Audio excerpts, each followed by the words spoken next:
الله الرحمن الرحيم.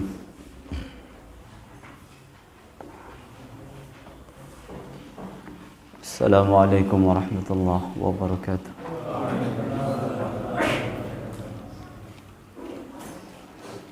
الحمد لله رب العالمين الذي هدانا لهذا وما كنا لنهتدي لولا أن هدانا الله. أشهد أن لا إله إلا الله وحده لا شريك له وأشهد أن محمدا عبده ورسوله. اللهم صل وسلم وبارك على نبينا محمد وعلى آله وأصحابه ومن تبعهم بإحسان إلى يوم الدين. أما بعد. اللهم آت نفوسنا تقواها وزكها أنت خير من زكاها أنت وليها ومولاها. اللهم إنا نعوذ بك من علم لا ينفع ومن قلب لا يخشى ومن نفس لا تشبع ومن دعوة لا يستجاب لها. اللهم آمين. Ikhwani wa akhwati fillah, hadirin yang dirahmati Allah Subhanahu wa taala, alhamdulillah pada kesempatan malam hari ini kembali kita dipertemukan Allah Subhanahu wa taala dalam majelis ilmu yang kita berharap semoga Allah Subhanahu wa taala memberikan keberkahan kepada majelis yang kita adakan. Alladzi bi ni'matihi tatimmus shalihat, yang dengan karunia dan rahmatnya Allah SWT segala kebaikan dan amal saleh menjadi sempurna. Maka kita senantiasa memohon kepada Allah ya rahmatnya, ampunannya dan juga ridhonya. Semoga kita mendapatkan itu semuanya. Allahumma amin. Ikhwani wa akhwati fillah, kita akan melanjutkan kembali di materi kajian akidah kita. Masih melanjutkan untuk membaca ya kitab Aqidatus Salaf wa Ashabul Hadith yang ditulis oleh Imam Abu Uthman Ismail ibn Abdurrahman As-Sabuni yang lahir pada tahun 373 Hijriah dan wafat pada tahun 449 Hijriah. Rahimallahu ta'ala rahmatan wasi'atan. Masih di dalam tema pembahasan al-iman bil qadari, ya, iman kepada takdir. Yang mana pembahasan iman kepada takdir bisa dikategorikan sebagai pembahasan yang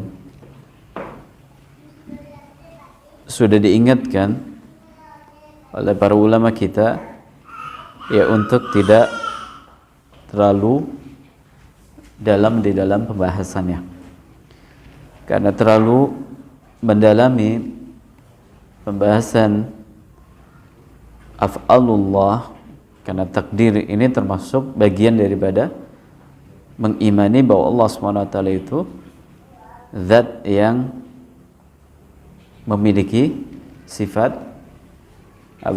berbuat. Ya, Allah SWT ya bebas berbuat, melakukan apa yang dikehendaki, apa diinginkan yang dikehendaki oleh pencipta. Maka itu kalau kita terlalu dalam di dalam membahas masalah takdir, kita bisa ya terjatuh dalam kesesatan atau salah di dalam memahami. Disebutkan dalam sebuah hadis Nabi sallallahu alaihi wasallam mengatakan, apabila datang kepada kalian tentang takdir, fa amsiku alaih, maka tahan ya lisan kalian untuk tidak terlalu larut, ya terlalu besar. Dahulu dikatakan wa aslu dhalalatin lahu fasaru ala naw'in minal jahiliyah, wa aslu dhalali khalqi, pokok dari kesesatan makhluk, min kulli firqatin, dari setiap firqah yang ada, huwal haudhu fi fi'lillahi bi'illatin, yaitu terlalu dalam, masuk di dalam perbuatan Allah SWT dengan menyebutkan adanya illah. Illah berarti Allah melakukan ini alasannya ini, Allah melakukan hal ini alasannya ini. Jadi coba diungkap pakai bahasa manusia, pakai teori manusia. Ini aslul dhalal min kulli firqatin, ya. Fa innahum lam yafhamu hikmatan lahu, karena bisa jadi ada masalah yang Allah SWT tetapkan dalam kehidupan kita yang kita nggak tahu apa hikmahnya. Ada yang bisa kita cerna, ada yang tidak. Coba kita lihat makhluk Allah SWT yang bisa kita lihat dengan mata kepala kita dari binatang yang paling kecil apa? Tengu ketahuan apa orang? Kelihatan apa enggak? Pernah gigit? Coba apa hikmahnya? Apa hikmahnya? Gak banyak yang tahu. Gak banyak yang tahu. Kemudian dari semut, Allah ciptakan semut bukan hanya satu spesies, tapi banyak sekali. Banyak sekali. Yang ada di rumah kita ada semut dengan berbagai spesiesnya. Yang kecil gigitnya sakit sekali ada. Ada yang kecil tapi nggak gigit juga ada. Ya, ada yang besar tapi biasa, temen dia nggak gigit. Tapi ada yang besar gigit juga ada. Insya Allah. Kita kadang nggak paham apa hikmahnya. Kenapa nggak Allah ciptakan satu semut saja, satu. Kadang kita nggak paham. Maka fa innahum lam yafhamu hikmatan lahu fasaru ala nawi minal jahiliyah. Maka ini ya berubah menjadi bagian daripada jahiliyah. Intinya, kawan dan akhwat sekalian, pembahasan masalah iman pada takdir yang perlu kita butuhkan adalah bahasa iman sebetulnya. Makanya masuk dalam kategori arkanul iman. Iman kepada takdir. Nabi SAW mengatakan wa antu'mina bil qadari khairihi wa sarrihi. Kau beriman kepada takdir yang baik maupun yang buruk. Baik, kita akan lanjutkan untuk membaca penjelasan beliau di pembahasan yang tidak kalah pentingnya untuk kita ketahui, yaitu kaitannya dengan adanya kebaikan dan keburukan. Kita baca. Qala mu'allifu rahimahullah ta'ala wa min madhhabi ahli sunnati wa tariqatihim ma qawlihim bi anna al-khaira wa syarra min Allah Ta'ala wa biqadha'ihi annahu la yudhafu ila Allah Ta'ala ma yatawahhamu minhu naqsun ala al-infiradi. Kata beliau di antara ya prinsip Ahlus Sunnah wal Jamaah yang diyakini ma qaulihim, dengan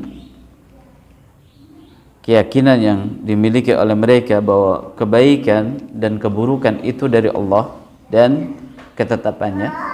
Jadi Allah SWT menciptakan ada kebaikan, ada keburukan. Kebaikan dan keburukan. Ya baik nanti berupa hal yang maknawi ataupun hissi. Yang maknawi ya contohnya hal-hal yang baik dalam kehidupan kita, ada hal-hal yang buruk di dalam kehidupan kita. Ada yang bisa kita lihat bahwa ini baik, ini buruk, ini benda baik, ini benda buruk.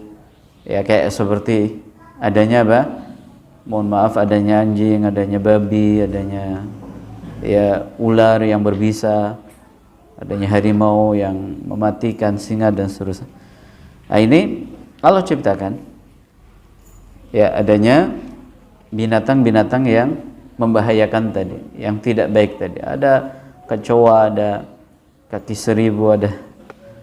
Ini tentunya kita sepakat bukan sesuatu yang baik. Ya kata beliau annahu la yudhafu ila Allah Ta'ala ma yatawahhamu minhu naqsun 'ala al-infirad. Namun dengan demikian tidak boleh kita itu menyandarkan kepada Allah yang di situ memiliki konotasi Allah itu kurang atau Allah memiliki kekurangan. Ya, Allah memiliki kekurangan. Contoh, beliau memberikan contoh seperti ini. Ketika umpamanya ada orang berdoa, bermunajat, lalu dia mengucapkan ya khaliqal qiradata wal khanazir, wahai zat yang menciptakan monyet dan babi. Ini nggak boleh. Kenapa? Karena kalau kita bermunajat kepada Allah dengan memanggil ya atau menyandarkan ya ciptaan Allah SWT yang tidak baik ini kepada Allah, di situ kesan yang konotasinya bahwa Allah itu apa? Ya tidak baik. Kenapa? Yang dipakai adalah binatang yang tidak baik, yang kita semuanya juga apa? Nggak suka kalau kita disematkan dengan apa? Nama binatang-binatang tersebut. Seperti umpamanya lagi marah, dasar, kayak gitu kan ya, disebut kakinya 4. Ya kita nggak suka. Maka ini bukan adab.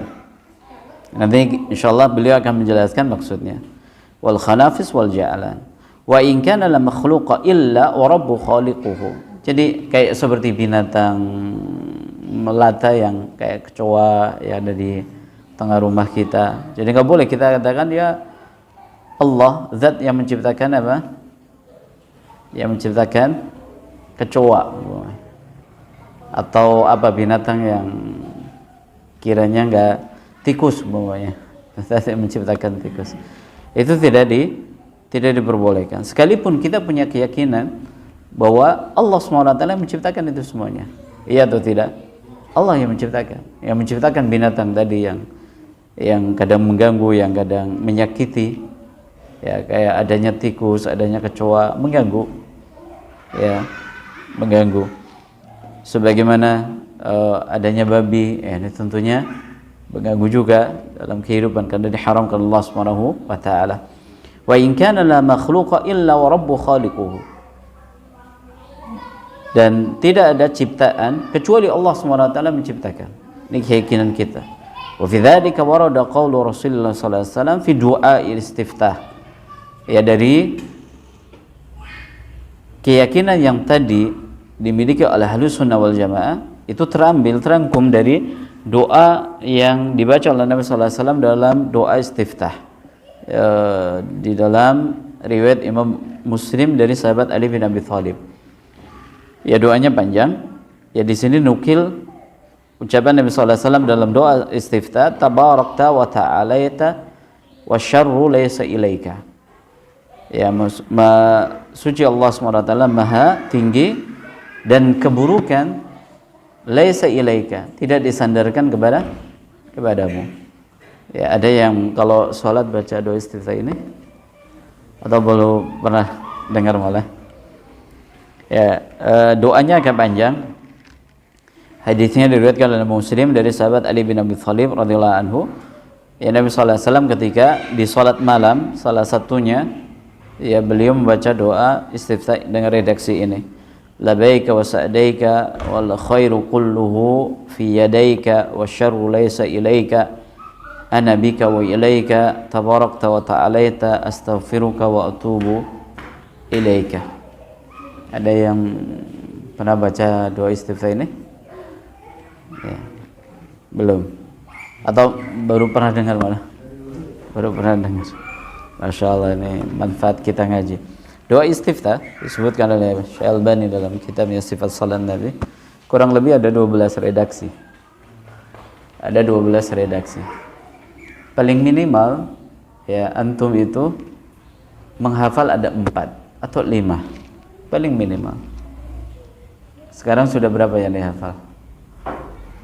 Allahumma ba'id baini wa baina khataayaya subhanakallahumma, kemudian Allahu akbar kabira, kemudian apa? Allahumma rabba Jabrail wa Mikail wa Israfil. Terus alhamdulillahi lilladzi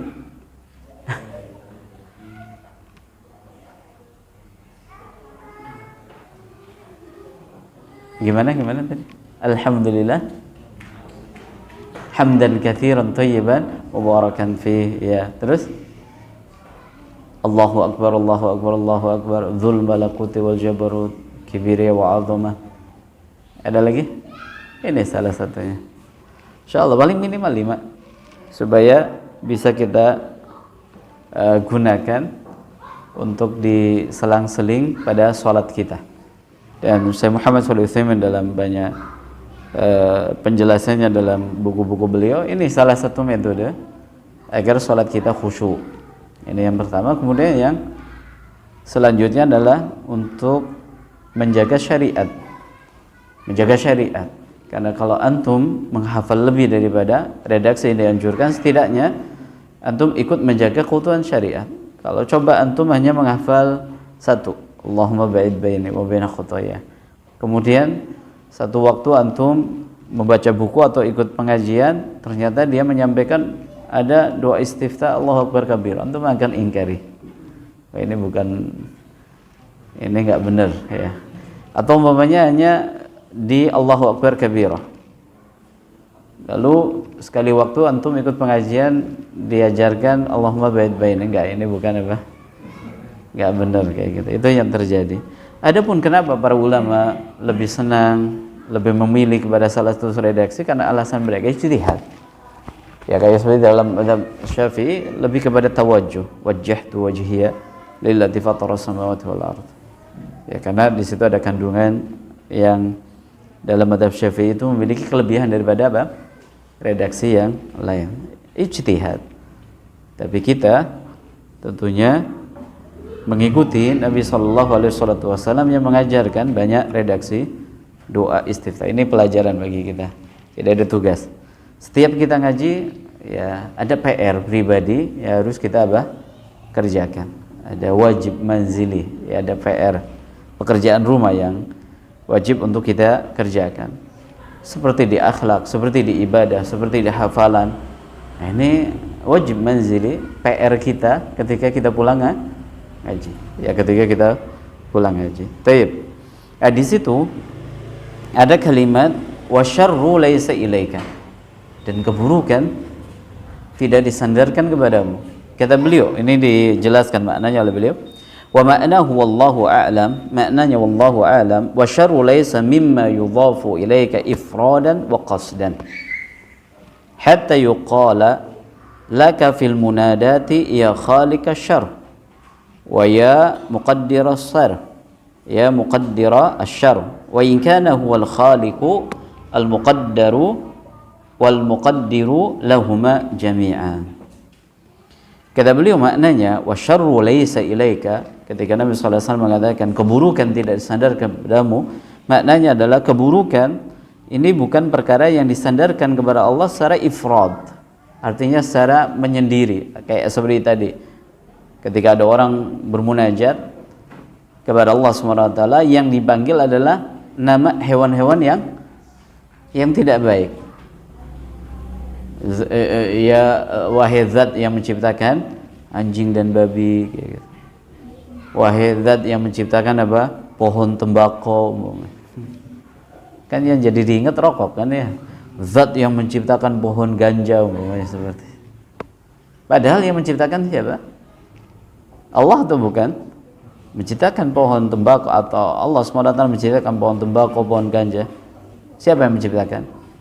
Allah Subhanahu wa ta'ala. Nah, ini nggak boleh.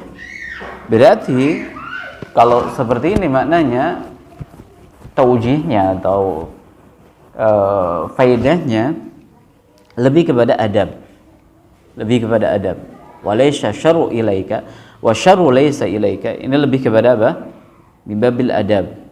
Artinya kita itu harus memiliki adab yang tinggi kepada Allah Subhanahu wa ta'ala. Kita harus memiliki adab yang tinggi kepada Allah Subhanahu wa taala. Salah satu bentuk ya adab yang tinggi kepada Allah Subhanahu wa taala adalah menyanjung memuji Allah Subhanahu wa taala sesuai dengan nama dan sifat yang Allah sebutkan. Kita lihat di dalam Al-Qur'an Allah Subhanahu wa taala sering ya memperkenalkan dirinya kepada kita dalam Al-Qur'an. Makanya kalau antum ingin kenal siapa Allah, siapa Tuhan yang antum sembah, sering-sering baca Al-Qur'an. Ya, salah satu contohnya adalah wallahu alladzi la ilaha illahu alimul ghaibi wasyahadah warrahmanur rahim. Wallahu alladzi la ilaha illahu al-malikul quddus as-salam al-mu'min al-muhaimin al-jabbar al-mutakabbir. Ini cara Allah SWT memperkenalkan dirinya. Ya, Allah suka dengan apa? Dengan hamba yang ketika bermunajat kepada Allah menggunakan nama-nama dan sifat Allah ini. Walillahil asmaul husna fad'uhu biha. Ya, Allah memiliki nama-nama yang indah, maka menyerulah dengan nama-nama tersebut sesuai dengan konteks yang kita inginkan. Kita ingin rezeki, ya Razzaq, Dzul Quwwatil Matin, urzuqni. Kita ingin minta ampun kepada Allah, apa yang disebut namanya? Kalau kita ingin apa? Ingin apa tadi? Ampunan. Ya Ghaffar, ya Ghafur, ya Rahman, ya Rahim. Ya, ini yang kita sebut namanya. Ketika kita ingin meminta hidayah, apa yang kita sebut? Ar-Rahman, Ar-Rahim, Al-Hadi, ya, Al-Mannan. Ihdini ila tariq mustaqim. Seperti itu. Ya, seperti itu. Jadi makna yang pertama wasyarru laisa ilaika ini min babi al-adab. Jadi enggak boleh kita menyandarkan keburukan kepada Allah SWT dalam bab apa? Dalam bab apa tadi? Berdoa, menyeru, memanggil. Umpamanya kita istighosah, kita berdoa, kita isti'anah kepada Allah, enggak boleh kita apa? Ini ada bapaknya kan? Insyaallah ada orang tuanya ini. Bertanggung jawab nih orang tuanya. Silakan dikondisikan, yang punya putra-putri silakan dikondisikan. Ini yang pertama. Di antara min su'il adab, di antara bentuk ya kurang beretikanya seorang kepada Allah SWT adalah memanggil nama Allah dengan keburukan tadi, atau salah satunya adalah dia salah sebut nama Allah di saat kita butuh sesuatu. Umpamanya kita butuh ampunan Allah SWT, kemudian kita menyeru dengan sifat yang bertolak belakang.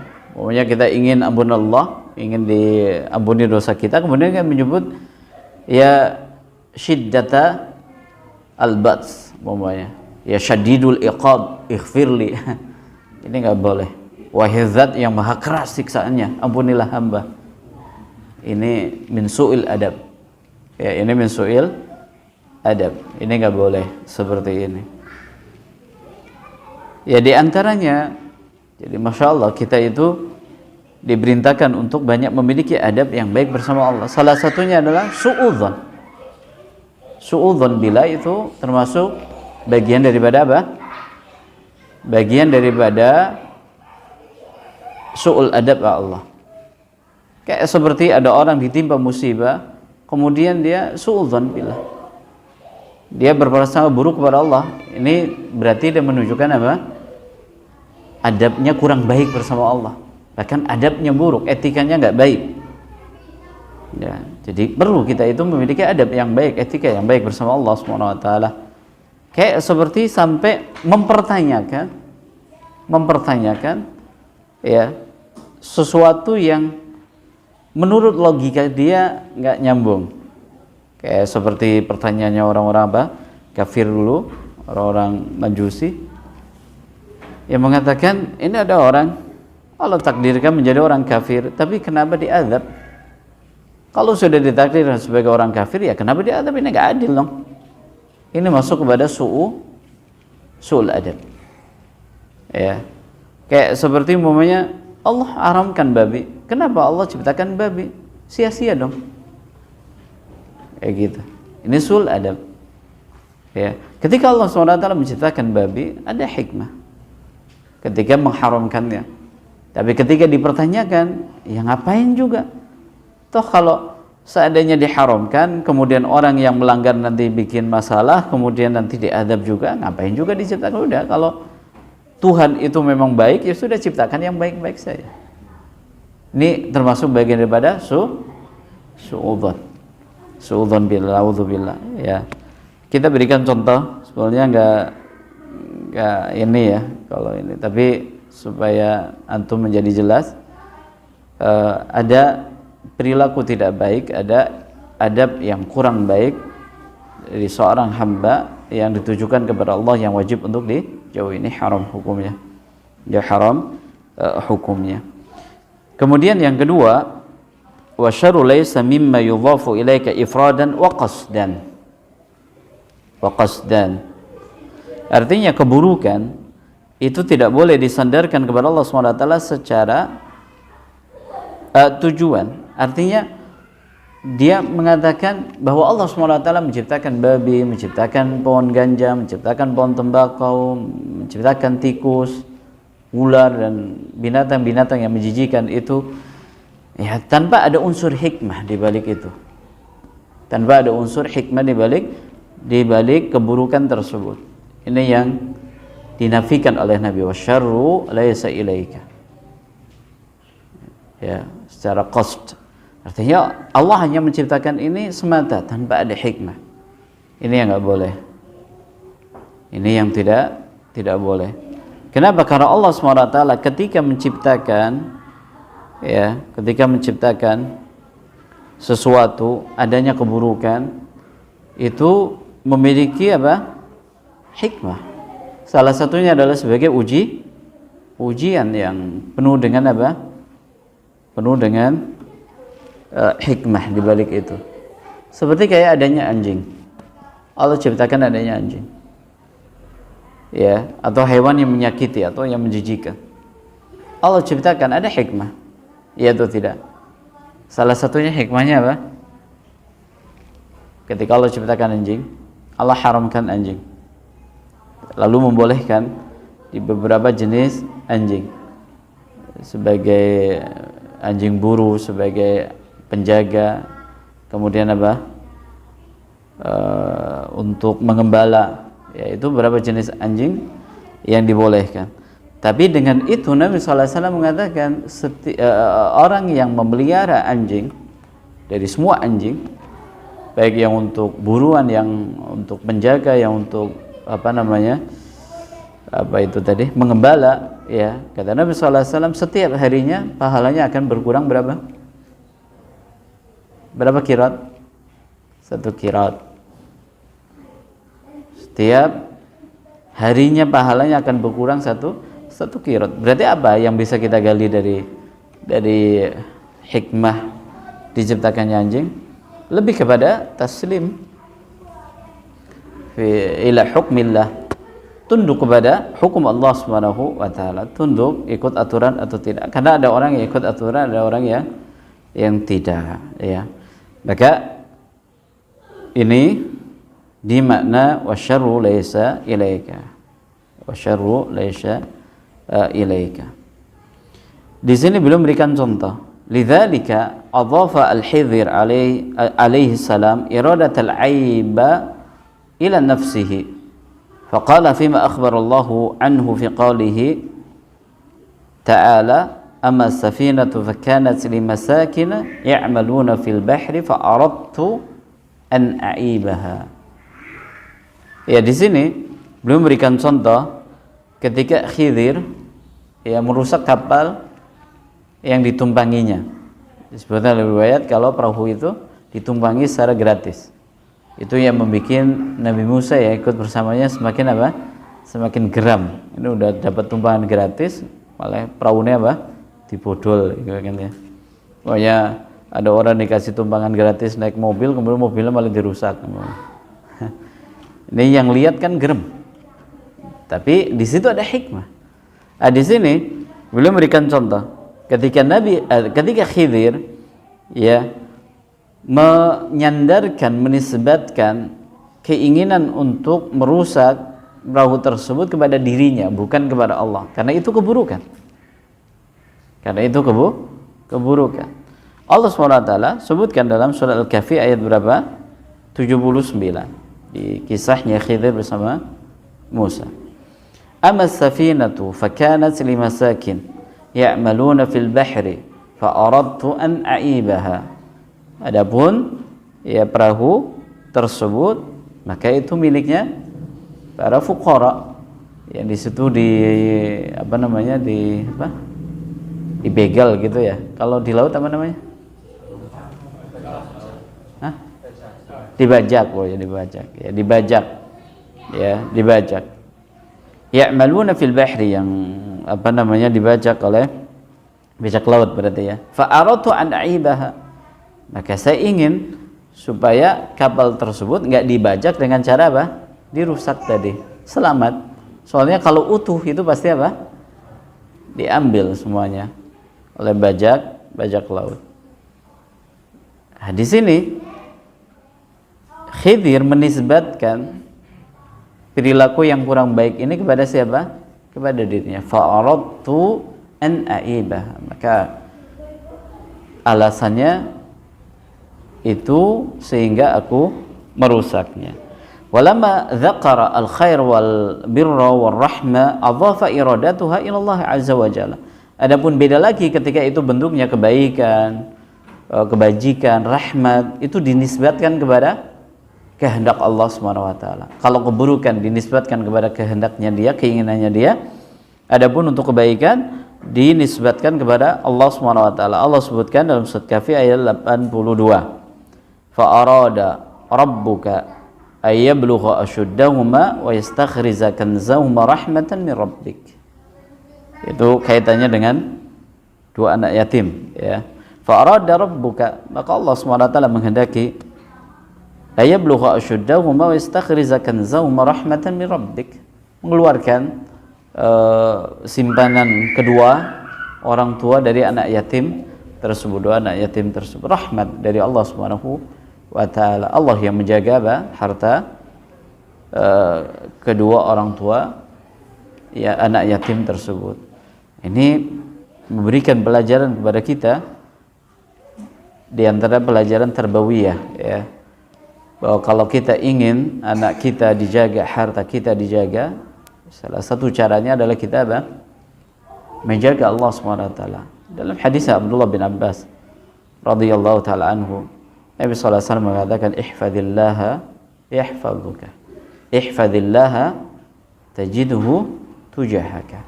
Jagalah Allah, niscaya Allah akan menjagamu. Jagalah Allah Subhanahu wa taala, niscaya Allah ada di hadapanmu. Ya, yang pertama kata para ulama seperti Imam Hafidz Ibnu Rajab dalam kitabnya Jamilul Ulum wal Hikam, bentuk penjagaan yang Allah berikan kepada orang yang menjaga hukum dan aturan Allah, syariat Allah, akan dijaga dari sisi fisiknya, akan dijaga dari sisi keluarganya, dijaga dari anak keturunannya sampai kepada harta benda yang dia miliki. Antum bisa melihat ada orang kaya raya, ya, ada orang kaya raya, asetnya di mana-mana, tabungannya banyak, tapi hartanya habis untuk sesuatu yang tidak bermanfaat, hanya sekedar berobat sampai ratusan juta. Ya, atau membetulkan kendaraannya sampai puluhan juta, habis uangnya untuk itu. Atau buat jalan-jalan keluar negeri habis sampai puluhan juta. Ya, hartanya nggak bermanfaat, nggak dijaga Allah SWT. Tapi ada orang yang hartanya pas-pasan, akan tapi dia infak, ya, ke masjid atau ke halaqat tahfidzul Quran, kemudian hartanya berkah.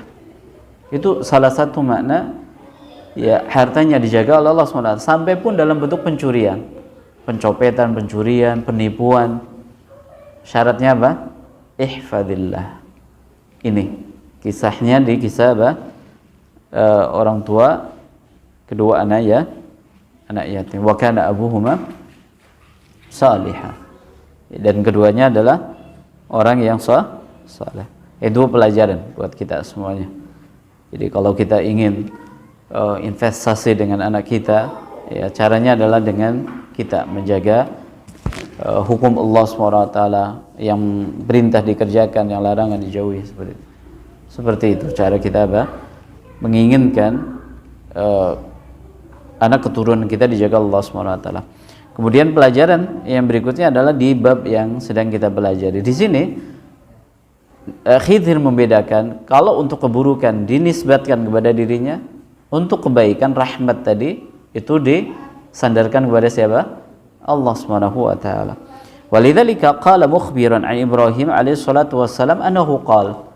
Lalu beda lagi dengan cerita Nabi Ibrahim.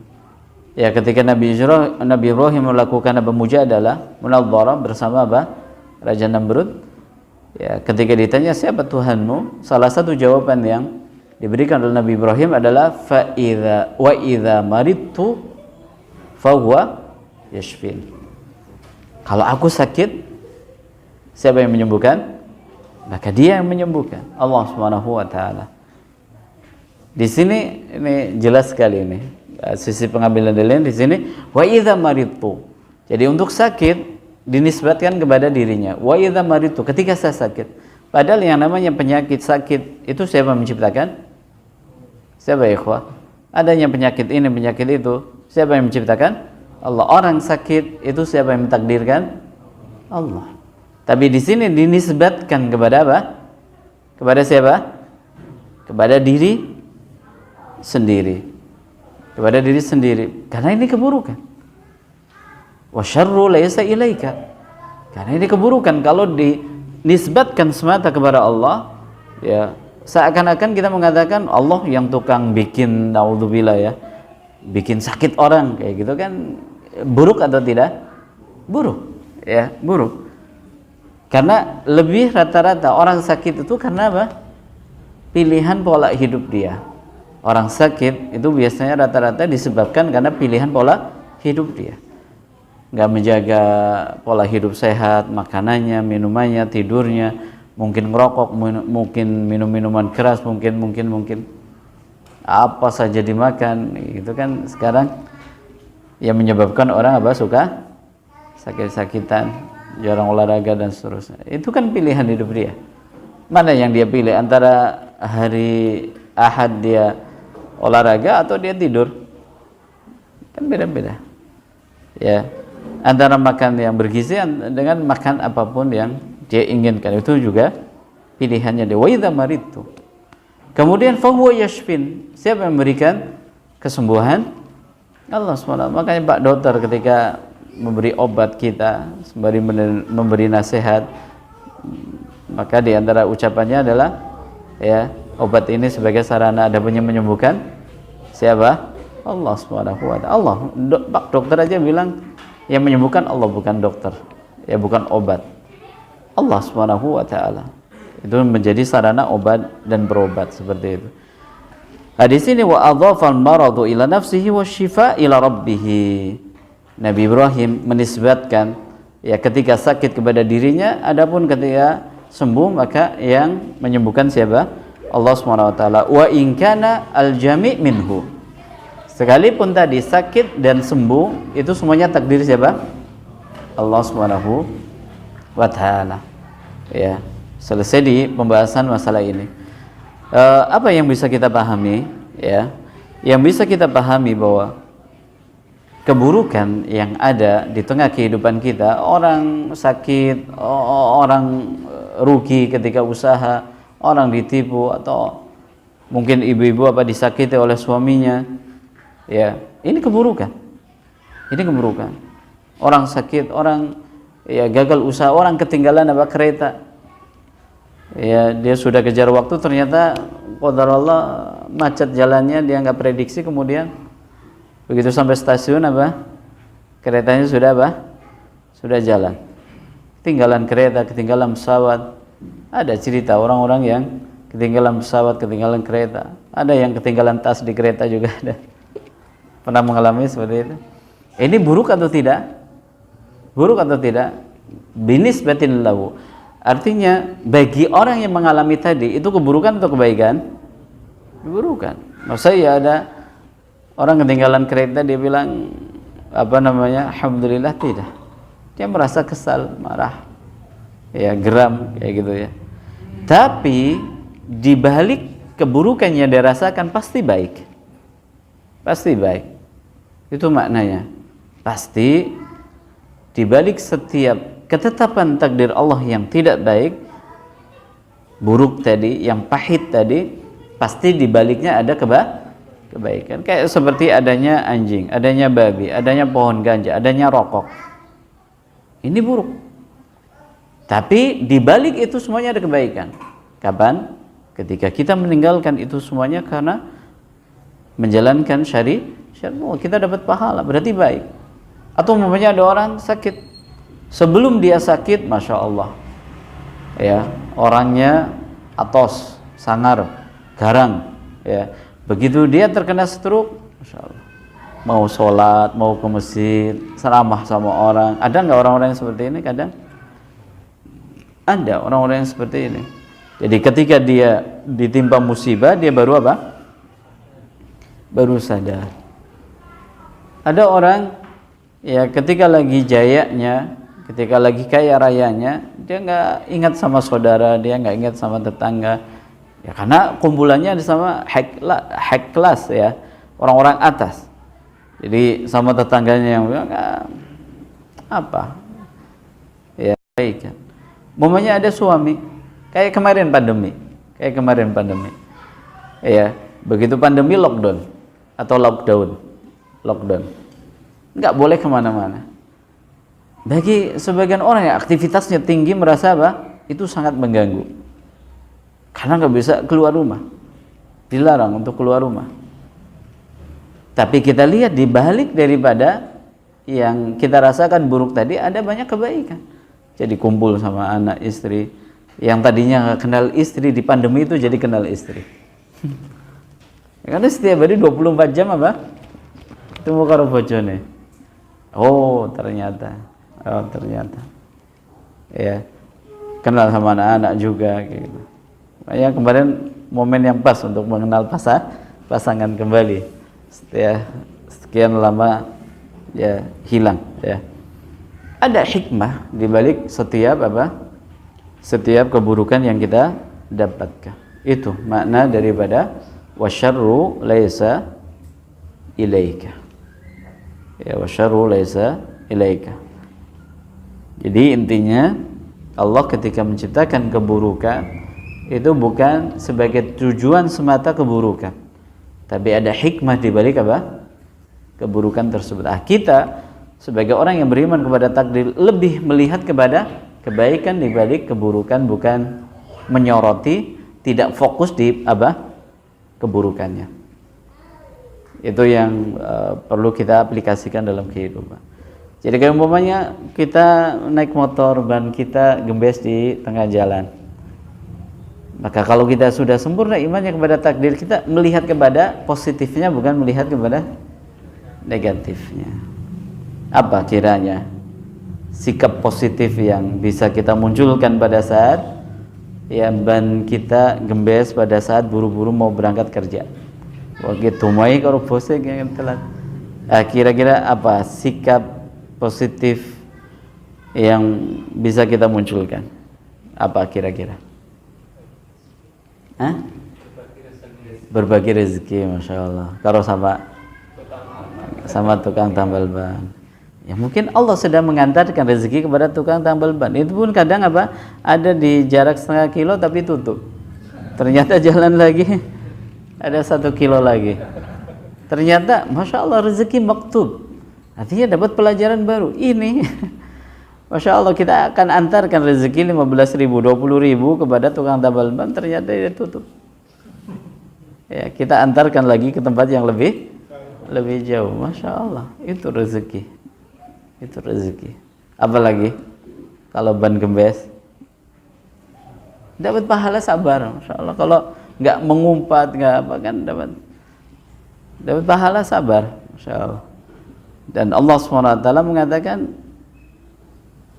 gimana ayatnya? Innama yuwaffas sabiruna ajrahum bighairi hisab. Ya, Allah akan memberikan balasan yang tak terbatas, pahala yang tak terbatas bagi orang yang sabar. Dan sabar ada di pukulan pertama. Berarti begitu gembes langsung bilangnya alhamdulillah ala kulli halin. Itu yang dicontohkan oleh Nabi. Bukan malah aduh. Ya, udah kayak gitu mau telepon bosnya, lah pulsa nentong juga. Alamat apa? Alamat ya wis. Pasrah sama nasib dipecat ya nggak apa-apa gitu ya.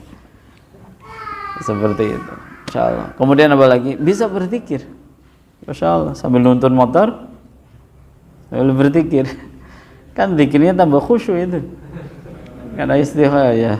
Astaghfirullah Rabbal baraya. Bisa seperti itu. Jarak 1 kilo dia zikir istighfar berapa itu? Seperti itu ya cara kita. Tapi ini sekali lagi perlu banyak latihan. Ya, teori tadi itu perlu banyak dijadikan sebagai latihan kita. Karena seperti pada umumnya, ya, sikap baik, sifat baik, karakter baik, ibadah itu semuanya perlu dilatih. Ya perlu dilatih. Semakin kita sering melakukan mumarasah, melatih, akan menjadi kebiasaan kita. Setiap kali ada musibah, yang kita lihat adalah positifnya bukan negatif. Setiap kali seperti itu. Ya berantem sama istri, namanya. Yang kita lihat dari sisi apa? Positifnya bukan negatifnya. Aduh, ya salah apa? Salah pilih pasangan. Ada sebagian orang yang seperti itu. Tapi bagaimana ketika dia melihat sisi positifnya, mungkin dia akan introspeksi diri, melihat mungkin ada dosa maksiat. Kayak seperti Imam siapa? Sufyan Tsauri atau Hasan Basri. Yang beliau mengatakan ketika di penjara gara-gara kasus Pailit, ya beliau mengatakan, ya saya ingat ya dosa apa yang saya lakukan yang sekarang baru saya rasakan 40 tahun yang lalu ketika saya bilang sama teman saya, orang bangkrut, ngapain lu di sini, kayak gitu ya. Ini bahasa saya. Dia mengolok-olok apa? Kalau bahasa kita ngebully temannya yang jatuh pailit, bangkrut. 40 tahun yang lalu. Ya, 40 tahun yang lalu. Kemudian beliau baru teringat itu, ya, ketika beliau masuk ke penjara gara-gara kasus pailit, jatuh pailit, bangkrut. Dikasuskan kemudian apa? Masuk ke penjara. Peka. Dan ucapan ulama salaf yang mengatakan, tidaklah aku berbuat maksiat kecuali aku melihat ada perilaku yang tidak baik di istri, di kendaraan, di pegawai, kayak gitu ya, di pembantu. Sampai sepeka itu. Ya kenapa? Karena tadi iman kepada takdirnya sempurna, enggak menyalahkan orang, tidak cari kambing hitam, tapi lebih kepada melihat sisi positifnya. Melihat sisi positifnya. Wa syarru laisa ilaika. Keburukan tidak disandarkan kepada Allah dalam arti tadi. Yang pertama membabi apa? Al-adab. Yang kedua dari sisi apa? Di balik semua takdir yang buruk itu pasti ada kebaikan. Makanya kita berimannya adalah melihat sisi positifnya. Ya wallahualam bishawab. Ya terima kasih. Sampai ada insyaallah kita lanjutkan besok. Temanya beda lagi di pembahasan ya masyiah, ya di pembahasan masyiah. Allah ridho kepada keimanan dan Allah membenci kekufuran. Insyaallah besok kita baca kembali. Terima kasih. Mudah-mudahan apa yang kita pelajari bermanfaat. Mohon maaf atas segala kekurangan. Barakallahu fikum. Subhanakallahumma wa bihamdika asyhadu an la ilaha illa anta astaghfiruka wa atubu ilaik. Assalamualaikum warahmatullahi wabarakatuh.